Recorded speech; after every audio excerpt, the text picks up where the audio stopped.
کیا ہے وہ دیکھیں گے۔ میں احادیث اور کچھ قرآنی آیتیں رکھتے چلوں گا اور اس کے بعد پھر اس کو ترتیب وار پوائنٹ وائز بتاؤں گا کتنی چیزیں ہم نے اس سے سیکھی۔ آئیے جو بات پتہ چلتی ہے جمعہ کے دن جو کرنا ہے وہ یہ ہے کہ جو جمعہ میں جو شریک ہو وہ نہا لے، اور رسول اللہ صلی اللہ علیہ وسلم کا اس کے تعلق سے فرمان ہے، صحیح مسلم کی روایت ہے، صحیح بخاری میں بھی یہ روایت آتی ہے، آپ نے فرمایا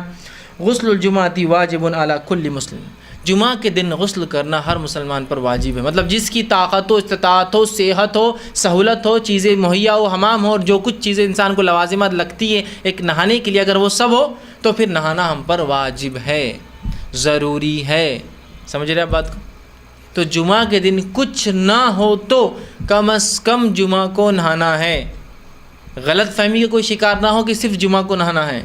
کچھ نہ ہو تو، چونکہ عرب کے علاقوں میں پانی کی قلت تھی، تو اگر کوئی انسان پانی کی قلت بھی ہو تو اتنا پانی ہفتے بھر میں سیو کر سکتا ہے، بچا سکتا ہے کہ ایک بار تو بھی کم از کم نہائے۔ الحمدللہ ہم جن علاقوں میں رہتے ہیں یہاں پانی کی بکثرت فراوانی ہے، اور جس علاقے میں اللہ کے رسول صلی اللہ علیہ وسلم اور دیگر صحابہ بھی رہے تھے آج وہاں بھی پانی کی بہت زیادہ فراوانی ہے، بہت آیت ہے۔ لیکن کم از کم ودن اے ویک جمعہ کے دن ایک مسلمان پر نہانا کیا ہے؟ واجب ہے، یاد رکھیے، ضروری ہے۔ تو ہم کوشش کریں کہ جمعہ کے دن ضرور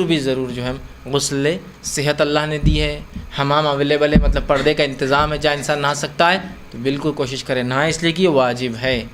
اور ہر مسلمان پر ٹھیک ہے واجب ہے۔ تو کوشش کریں جمعہ کے دن نہائیں، اور خود بھی نہائیں اور گھر میں جو بھی بچے بھی نہائیں، تاکہ اس سے سب کو ایک ماحول بنے اور عادت ہو۔ ٹھیک ہے، کچھ لوگ ایک دن آڑ نہاتے ہیں، کچھ لوگ صحت کی وجہ سے 2 دن آڑ نہاتے ہیں، کچھ لوگ صحت کی خرابی کی وجہ سے 3 دن آڑ نہاتے ہیں، مطلب ہفتے میں 2 بار ان کا ہوتا ہے۔ انسان کی صحت ہوتی ہے، حالات ہوتے ہیں، جسمانی کیفیتیں ایسی نہیں ہوتی کچھ لوگوں کی کہ ہر بار نہا سکے، بڑھاپا ہے ساتھ نہیں دیتا ہے، صحت کی کمزوری، جوان ہے لیکن بیمار ہے، بہت چیزیں ان کم از کم ایک بار، اور جمعہ کے دن تو خاص طور سے عادت کے لیے، تاکہ بچوں کو عادت ہو، بیوی کو عادت ہو، گھر والوں کو عادت ہو، سب کوشش کرے کہ جمعہ کے دن نہائے۔ یہ پہلا کام ہمیں جمعہ کے دن کرنا ہے۔ اور اگر کوئی انسان شادی شدہ ہے تو وہ کوشش کرے کہ رات اپنی بیوی سے ہم بستری کریں، اس لیے کہ غسل جنابت جمعہ لینے کا بھی ایک فضیلت ہے، انشاءاللہ آگے آئیں گی وہ فضیلت بھی۔ تو عام آدمی بھی غسل لے،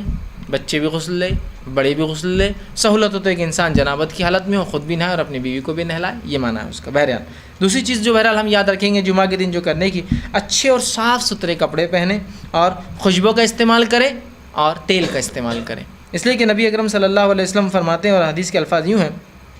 علی کل مسلم غسل یوم الجمعۃ، کہ ہر مسلمان پر جمعہ کے دن غسل ہے۔ پھر آگے فرماتے ہیں وَيَلْبَسُ مِن صَالِحِ ثِيَابِهِ، اور جو اس کے کپڑوں میں اچھے کپڑے ہو ان کپڑوں کو وہ جو ہے اچھے کپڑوں کو اپنے زیب تن کرے، مطلب اپنے اوپر ڈالے یا وہ پہنے، مطلب آپ کے پاس جو کچھ کپڑے ہیں ان میں جو بیسٹ کلوتھس ہے، جو سب سے اچھے کپڑے ہیں، ان کپڑوں کو آپ اپنے جسم پر ڈالیں، اس لیے کہ جمعہ کا دن ہے۔ وَإِنْ كَانَ لَهُ طِيبٌ مَسَّ مِنْهُ، اور پھر آگے فرماتے ہیں اور اگر کسی کو اللہ نے خوشبو میسر کی ہے، کہ تو خوشبو بھی اس زمانے میں بہت مشکل ہوتی تھی انسان کے، اور آج بھی بہت سے لوگ نہیں لگا پاتے، تو اگر اللہ نے خوشبو میسر کی ہے تو ضرور پھر خوشبو کو لگائے۔ ایک روایت میں تیل کے الفاظ بھی آتے ہیں کہ تیل لگائے اور خوشبو لگائے۔ تو اب جمعہ کا دن ہے، غسل لیا، بس جتنے اچھے کپڑے ان کپڑوں کو آپ ڈالیے، اپنے کپڑوں میں جو اچھے کپڑے ہوں، ٹھیک ہے، اس کے بعد آپ جو ہے خوشبو لگائے، اور اللہ نے میسر کیا ہے تو خوشبو اور تیل کا ضرور جو ہے استعمال کریں۔ اسی طرح جو باتیں حدیث میں ملتی ہے جمعہ کے دن کرنے کی وہ یہ ہے، آپ فرماتے ہیں جو شخص جمعہ کے دن غسل جنابت کرے، یہی روایت سے میں نے آپ سے کہا کہ جو نکاح شادی شدہ اور سہولت ہو تو وہ جو ہم بستری کرے تاکہ پھر وہ جنوبی ہو اور غسل جنابت کرے۔ تو حدیث کے الفاظ سنیے، جو شخص جمعہ کے دن غسل جنابت کرے اور پہلے وقت میں ہی چل پڑے، غسل جنابت کیا اور اول وقت میں جمعہ کی کہاں چل پڑا؟ مسجد کی طرف چل پڑے، تو گویا اس نے اللہ کے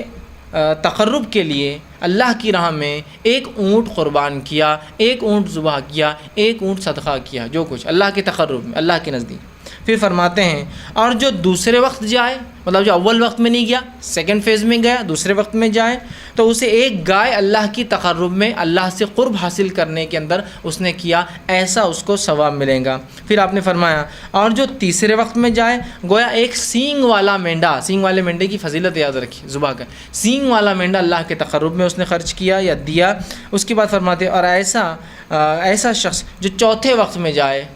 بہت ہی قریب خطیب چڑھ گیا، چوتھا وقت بالکل ایک دم نماز سے قریب چوتھے وقت میں جائے تو اس کی مثال ہے جیسے اس نے ایک مرغی اللہ کی راہ میں قربان کی، اور جو پانچویں وقت میں گیا دا لاسٹ کمرس جس کو بولیں گے، اس کی مثال ایسی ہے جیسے اس نے ایک مرغی کا انڈا اللہ کی راہ میں قربان کیا یا صدقہ کیا۔ اور پھر آپ نے فرمایا میں دیا، اور جب امام خطبہ دینے کے لیے آ جاتا ہے، ممبر پر بیٹھ جاتا ہے، تو فرشتے جو دروازوں پر ہوتے ہیں، جو اندر داخل ہونے والوں کے نام لکھتے رہتے ہیں کون کون جمعہ کے لیے آ رہا ہے، وہ رجسٹرز کو بند کر دیتے ہیں اور آ کر خطیب کا تذکیر، جو خطیب نصیحت اور وعظ کرتا ہے، وہ سننے بیٹھ جاتے ہیں۔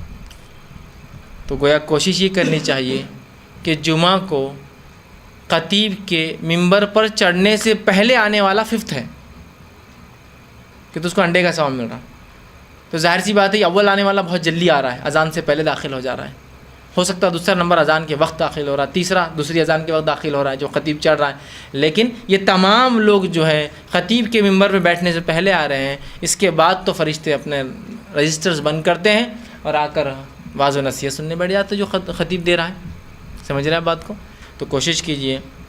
جمعہ کے دن جتنی جلدی ہو سکتا ہے ہم چل پڑے، ہے نا۔ لیکن کیا ہوتا ہے چیزوں کی اہمیت جب تک سمجھ میں نہیں آتی ہے نا، تو لوگوں کو اول جانا دوم جانا اس کی اہمیت بھی نہیں سمجھتی، ایسا ہوتا ہے نا، واپس نہیں سمجھتی۔ لیکن اگر کوئی کہہ دے کہ کرکٹ میچ ہے، انٹرنیشنل لیول تو چھوڑ دیجئے، لوکل اسٹیٹ میچ ہے اور میرے پاس کچھ ٹکٹس ہے، اب ٹکٹس ایسے ہے کہ وہ تو ایک اسپیشل وی آئی پی لان ہوتا ہے، اس کے بعد جنرلی اسٹیڈیمس میں نمبرز نہیں ہوتے ہیں، لوگ ترتیب میں بٹھاتے جاتے جیسے لوگ آتے ہیں، تو جو سب سے وہ لائیں گا وہ سب سے نزدیک کی سیٹ پائیں گا اور سب سے نزدیک سے گیم دیکھ سکتا ہے۔ تو وہاں کیسا اجلت کرتا ہے آدمی کہ جلدی جا کر وہاں بیٹھیں گے تو نزدیک سے دیکھیں گا۔ کوئی سیلیبریٹی آ رہا ہے، کوئی ایسا شخص جو سٹار ہو، چاہے سپورٹس کے اندر ہو یا فلموں کے اندر فلاں ہو، تو اس کو دیکھنے کے لوگ کیسے آگے کھڑے ہونا پسند کرتے ہیں، اس کے لیے جو ٹکٹ جو قیمتیں ہوں، ہے نا، اول، چونکہ اس کو اہمیت دی جا رہی ہے۔ میں یہ کہنا چاہ رہا ہوں جمعہ کی بھی اہمیت سمجھیے، اس کو اہمیت دیجیے کہ آج تو جلدی جانا ہے، دوسروں سے آگے پہنچنا ہے، ممبر سے نزدیک بیٹھنا ہے، خطیب کے نزدیک بیٹھنا ہے تاکہ وہ دکھے مجھے، اس کو میں غور سے سنوں۔ بہت اہم ہے یاد رکھیے۔ تو کتنی باتیں آ گئی اس حدیث کے اندر، جنابت کا غسل لے، جلدی جائے، 5 وقت بتا دیے گئے، پہلے وقت میں جانے والا اونٹ کی قربانی کے برابر ثواب، گائے کی قربانی کے ثواب، مینڈے کی قربانی کا ثواب، مرغی، اور پھر انڈے کا آخری، اور اس کے بعد تو پھر رجسٹر کلوز ہے، فرشتے جا کر سنتے بیٹھ جاتے ہیں جو خطیب واعظ و نصیحت کرتا ہے۔ اسی طرح جو ہم کو جمعہ میں کیے جانے والے اعمال کے تعلق سے پتہ چلتا ہے وہ یہ ہے کہ مسجد میں داخل ہونے کے بعد جتنی نوافل آسانی سے ہو سکیں اتنے پڑھیں، اس لیے کہ نبی اکرم صلی اللہ علیہ وسلم نے اس کا حکم دیا۔ آپ جمعہ کے لیے داخل ہوئے مسجد میں، جتنے نوافل آپ آسانی سے پڑھ سکتے ہیں اتنے نوافل جمعہ کے دن پڑھنے کی آپ کوشش کریں۔ آپ صلی اللہ علیہ وسلم فرماتے اور کہتے ہیں، یہ صحیح بخاری کی روایت، آپ نے فرمایا جو شخص جمعہ کے دن غسل کرتا ہے اور استطاعت کے مطابق اچھی طرح وضو کرتا ہے، غسل کرتا ہے اور استطاعت کے مطابق اچھی طرح غسل کرتا ہے، ٹھیک، بہت پرفیکٹلی اپنے جو وضو کو کرتا ہے اور تیل یا خوشبو لگاتا ہے، سر میں تیل لگاتا ہے، جسم پہ خوشبو لگاتا ہے، پھر مسجد میں پہنچ جاتا ہے اور 2 آدمیوں میں فرق نہیں کرتا، مسجد میں جب پہنچتا ہے تو اس کو ہٹا کے نہیں جاتا ہے، جہاں جگہ ملی وہاں رکتا ہے، لیکن اس کا ہرگز مطلب نہیں کہ آگے والوں نے اگر صفیں چھوڑ دی تو آپ پیچھے کھڑے رہیں گے، پھر تو آپ ان کو توڑ کر جائیں گے، لیکن آگے فل ہونے کے بعد بھی کچھ لوگ جاتے ہیں، ان کو منع کیا گیا ہے، ٹھیک۔ صف بندی کی آداب یہی، پہلا آنے والا پہلا بیٹھیں گا، دوسرا آنے والا پھر ترتیب میں ہوں گا، ٹھیک۔ ہاں بس دینی مجالس میں الٹا ہوتا ہے، لوگ پیچھے سے بھرتے ہیں، دنیا مجالس آگے سے بھرتی ہے۔ کھانے میں آپ پیچھے رہنا چاہتے ہیں آگے رہنا چاہتے ہیں؟ دعوت میں اگر دروازہ کھل رہا ہے تو آپ پیچھے رہنا چاہتے ہیں آگے رہنا چاہتے ہیں؟ آگے۔ لیکن دینی مجلس میں اگر کوئی دروازہ کھول رہا ہے تو آ رہا ہوں۔ اور جمعہ کے دن تو جب دوسری اذان کے بعد وآخر دعوانا ان الحمد للہ رب العالمین بولتے دکان چھوڑ کے بھاگتے آتا ہوں، چونکہ آپ میرے کو معلوم ہو گیا اب خطیب ختم کیا، اب جماعت کھڑی ہونے والی ہے، اور اتنے 10-15 سیکنڈ میں پہنچ جاتا ہوں۔ دینی مجالس میں پیچھے رہنا چاہتے ہیں، دنیاوی مجالس میں آگے۔ منسٹر آ رہا ہے، آگے رہنا چاہتے ہیں پیچھے رہنا چاہتے ہیں؟ آگے رہنا چاہتے ہیں۔ آپ کو عالم دین آ رہے ہیں، تم مل لو میرے کو کیا ضرورت ہے نا، یہ لوگ ویسے ہی بور کرتے، عالم دین یہ بتاتے وہ بتاتے، ان سے ملنے کے لیے سمجھ رہے آپ؟ تو ہم نے دین کو سیکنڈ دیکھیے، ہم نے انکانشیسلی بولیے سمجھداری سے یا غیر سمجھی طور سے دین کو دوسرا تیسرا پتہ نہیں کیا درجہ دے دیا، جبکہ سب سے اول ہونا چاہیے تھا، ٹھیک۔ تو آپ فرماتے ہیں مسجد پہنچتا ہے، 2 آدمیوں میں فرق نہیں کرتا، ان کو ہٹاتا نہیں ہے، اور جو اس کے لیے مقدر ہے نماز پڑھتا ہے، مطلب نوافل ادا کرتا ہے. اسی سے میں نے کہا جتنی ہو سکے اتنی نوافل میں اضافہ. مقدر پڑھتا ہے پھر امام کے خطبے میں خاموش رہتا ہے, کوئی آواز نہیں کرتا, سنتا ہے غور سے. خاموش رہتا ہے مطلب غور سے سنتا ہے رہتا ہے. تو اگلے جمعے تک اس کے گناہ تمام معاف